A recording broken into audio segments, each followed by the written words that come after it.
Hi, I am so excited to have Susan here with us today. Susan has been such an inspiration to me, and I enjoy gardening, and so when I first saw the creations that Susan made with paper, I just was so inspired, and so I'm so excited to have her here to share with you today how it is that she creates the most incredible lilies out of paper. Susan is an expert at this. And I'm so lucky to have you as a friend. She's written 2 books at this point, and they will share with you all of the information as to how to create these flowers, and so it's such a privilege to have you here to share it in person. The first book is The Paper Garden, and it shares a lot of techniques on how to actually go about creating flowers out of paper, and it was written in 2006. And back at that point was when Susan started designing punches as well. And she would draw the images, and this is going to be the punch that we use today. It's the lily. And we're going to create an Easter lily to put atop this darling little cake box. And so I'm so excited that we're going to be able to do that. Then the next book that Susan wrote is called The Paper Bouquet, and it has 40 flowers. 40 flowers in it with all the details as to how to create these beautiful blooms. And so what we're going to do is we're going to touch on this beautiful art form today and share how it is that Susan makes these special lilies. One of the questions that I would like for Susan to answer for us today is what motivated her to get started in this, and when did you start? Yeah, I think if you know I'm from the Pacific Northwest, and you would probably say the rain, but actually I started when I lived in Connecticut back in 1996. A very good friend of mine who's also a gardener, Gwen Berg, and I got started on playing with punches and seeing something more than a two-dimensional shape out of them. You can say the gardening sense of us came out that we wanted to see something dimensional, and with 104 inches of snow that winter pushed me into gardening indoors, is what I call it. So that's when I started back then.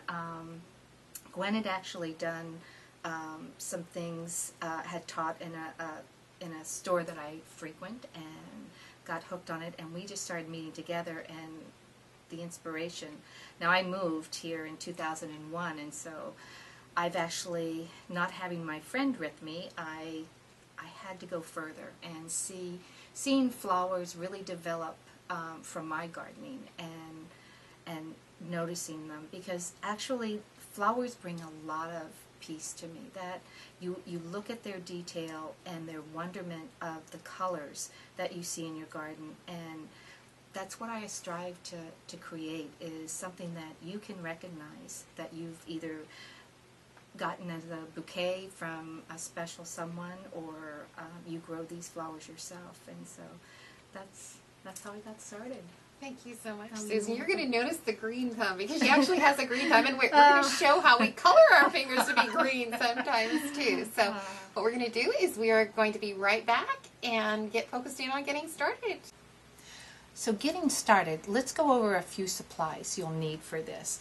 I'm using a mat. It's by Pergamano, and it's about 3/8 of an inch thick, and it's very dense, so it'll give you a nice surface to press the paper upon. The other thing is the toolkits itself, or the tools. There's a stylus pen that you can put in different colored nibs. There's 5 different sizes, and you go from a large ball down to a very tiny ball that you'll need for doing your veining and your stems. So if you simply turn it to the right to open the pen and put your nib in, and then tighten it, you've got it all set to work on the paper. Some of the other little things that I use is the glue. I'm using the Ultimate, Crafter's Pick Ultimate, and it's the one that I've used for the whole 15 years that I've been doing this.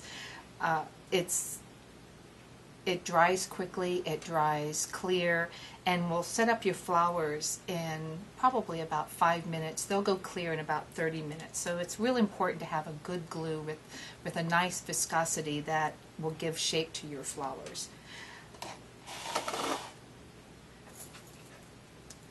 Some of the other things we're using today are the punches. These are punches that I've designed and create to make your the shapes. This is the lily petals, and so for this flower it needs 6 of the one size. You'll notice there's 4 sizes on here, so you can go. I'm going to use today on the box the very largest one and the next to the large. The other ones, don't throw them away, put them aside, because for all you card makers, they're great for that. They're the perfect size and pieces. Plus, this punch is also used for the leaves, and I will use all 4 sizes for the leaves to create that natural look of the lily. You need a base, or as we say in gardening, you need a calyx, and that's created using this snowflake. It's got 6 projections on it because there's 6 petals to the lily. The other part of the flower is the stamen, and that is the part where it has the pistils at the end, and the part that the bees love, and that's what gives fragrance to the flower. That's created with this snowflake, and as you'll see, the snowflake has these little balls on the projections, and that's what we'll color. And actually later I'll show you another little trick of how I add more detail to it using another product called Flower Soft. So with those 3 punches, this flower is possible and very easy to do. So we've got tools, we've got the punches, and then a few other little tricks as we go along I'll mention, so you have dimension to your flowers even more. One of the things that Ellen challenged me to do, now of course the lily is white, so we have we would start with white paper normally, but to add color to the flowers, we're going to use some new products that she's carrying, and this is the Faber-Castell Pastels. And I like these because, as you can see with my finished flower here, we've got nice detail with the shading, and that you won't get with anything else. And that's what's important when you want to try to make these flowers as natural as possible. So if we look at the mat here, I've punched out 6 pieces. I'm doing the larger lily right now, the very large piece. And what I'm going to start with is my lighter color. It is a pale yellow, number 104. And by simply adding some shading lines, and you're just coloring. This we learned in grade school, so this is not anything difficult to do.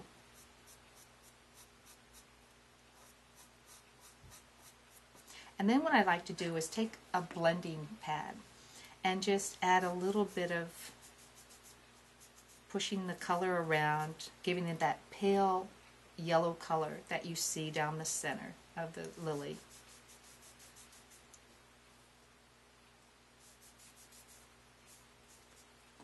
So now we've gone from white to a little bit of color, and now we're going to add that chartreuse green that you've seen in the lily, and that is just by stroking a couple lines going up, because again, as we blend them in, that's going to give the depth of this flower and the detail that you'll need. So there, you've got a couple little strokes. Again, go to your blending pad and then just simply go over it a little bit to give it, in fact, I'm going to add a little bit more green to it, a little bit darker. It could be,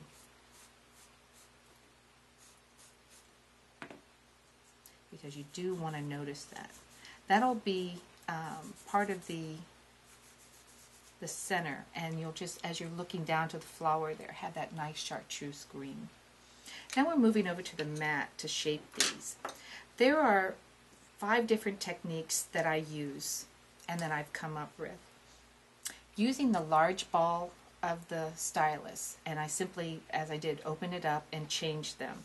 I'm going to do what's called shaping, and that's very simply pressing down on the paper as if you're giving it a massage, just rubbing it. It restructures the paper a little bit, and now all of a sudden you see some dimension come up with it. You've gone from 2 dimension up to 3 just by simply shaping. But when you see mine up close, I've also added some detail with that. I call it like a stem line, because these do look like leaves. And the way I get that, I take it off of my mat, and I'm using the product that Ellen used on the box is her craftaboard that she's covered with paper that she'll explain to you. But I like the surface. It's probably maybe a 32nd of an inch. Yeah, I'm not sure how tall. But turning it over on the wrong side. So I flipped the colored side over and using the very smallest nib, or the very smallest ball that comes in your set. All you do is run a line up. And I actually stroke it a couple times. And do you go all the way to the top, or do you leave the I go, top? I don't go all the way to the top. I don't know if you can get the detail on that to see how. Let's try and zoom in. Yeah, let's see how far we can get on that to see the line. But what I've done is, now that you look at it on the right side, and once we start we're doing something else called pinching, and that's by taking your tweezers, and these are self-closing. Yep. Are they, Yep. Is that what they call them? The terminology, I've always called them reverse, but self-closing. I pinch that stem end. Now here's your butt end, here's your stem end, and pinch it around the tip of the tweezer. So it not only brings up the flower a little bit, but by pinching it, it accentuates that stem line that I placed on it by drawing the line with the stylus. If you're right-handed, switch it to your left hand, holding that pinch. And now I'm going to go back over to the mat and using the large ball again that I used when I did the shaping, I'm going to add some dimension at the end by just pressing down. Now I've done a little curl and I'm pinching. But now you're going to do a little bending on the outer leaves, just so you don't have them so flat, because there's curves and detail into everything. So now you've got a nice petal that's all put together with the detail that you want. It's got the color, it's got the shape. Notice the difference between flat and 3-dimension. Oh, it's beautiful. We're going to take the calyx, which is that smaller snowflake, and we're going to do something I call stirring. Now I'm a baker, so bear with me with my terminology here. So by just going around the edge, circling it counterclockwise, you've now sprung up those projections. So it's going to hold these petals for you and hold them up.